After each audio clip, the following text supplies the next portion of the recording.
Le chou, à l'instar des autres cultures maraîchères, a un rôle important dans la sécurité nutritionnelle des populations. Aussi, il permet à l'agriculteur authentique d'obtenir des revenus substantiels et de nourrir sa famille. Il est donc important d'intensifier sa production et cela ne peut se faire sans l'amélioration des techniques de production. Dans cette vidéo, nous allons vous dévoiler tout ce qu'il faut connaître pour une bonne production de choux. Et c'est tout de suite.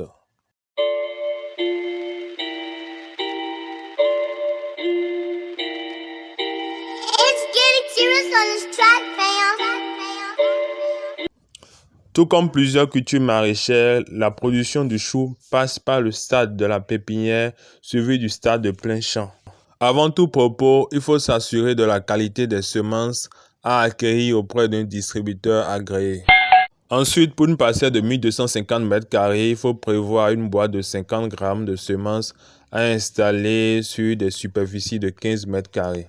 La pépinière du chou dure entre 21 et 25 jours. Pour le repiquage, toujours choisir des plants sains et bien robustes. Au cours de la confection de la planche ou une semaine au plus après le repiquage, un engrais organique bien décomposé est recommandé en fumure de fond. Et 10 jours après, il faut une fumure minérale NPK 10-20-20 ou 15-15-15 ou une fumure minérale à base d'urée. 4 semaines après le repiquage, il faut prévoir un mélange de NPK d'urée à base de 50 kg par hectare. Et un mois après cette première fumure, il faut appliquer une deuxième fumure à base du sulfate de potassium avec une dose de 50 kg par hectare. Bien sûr, il faut enlever les mauvaises herbes chaque fois que le besoin se fait sentir. Aussi, il est très important de faire le binage afin de faciliter la circulation de l'air et de l'eau dans le sol. Également, il faut faire les arrosages journaliers. Le besoin en eau du chou est estimé à 4 litres par mètre carré par jour. Le besoin devient plus intense au stade du développement de la pomme à raison de 15 litres par mètre carré par jour. Et ceci pour toutes les variétés de choux. C'est vrai, il y a plusieurs variétés de choux sur le marché. Mais permettez-moi de vous présenter dans cette vidéo le chou Cabus. C'est le chou Cabus.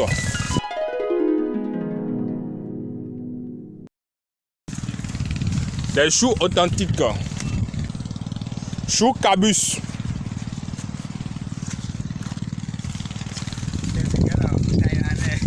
Chou Cabus. Et ils ont 2 mois. Donc vous voyez comment les choux sont en train de se former. Ça, hein? Cette partie là, on va enlever. On va enlever les parties là. Il faut que ça se forme correctement. Vous voyez, c'est en train de se former. C'est en formation. Malheureusement, les choses ne sont pas aussi faciles que cela paraît. Le chou aussi tombe malade. Comme maladie, nous avons la nervation noire du chou et la pourriture molle, qui sont 2 principales maladies fongiques connues au Bénin et en Afrique. Nous avons également des ravageurs terribles, que sont les chenilles des papillons, les pucerons, les criquets, les nématodes.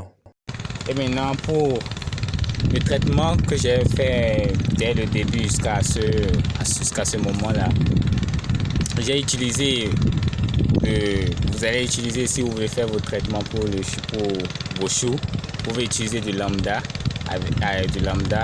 du 5-osème, et puis bon, avec les deux, si vous avez, et si vous voulez aussi améliorer votre production, vous pouvez acheter de laser ou soit de thym. Laser et thym, c'est un produit qui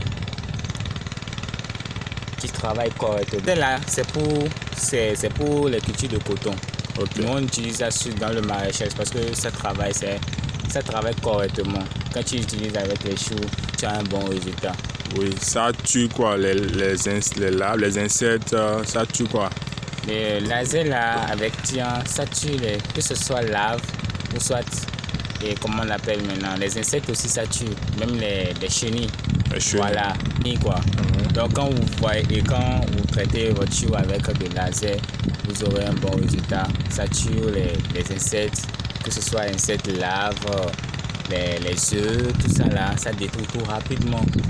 Et avant de faire encore notre traitement, vous pouvez utiliser encore. Vous allez faire 4 jours à 5 jours avant de refaire le même traitement.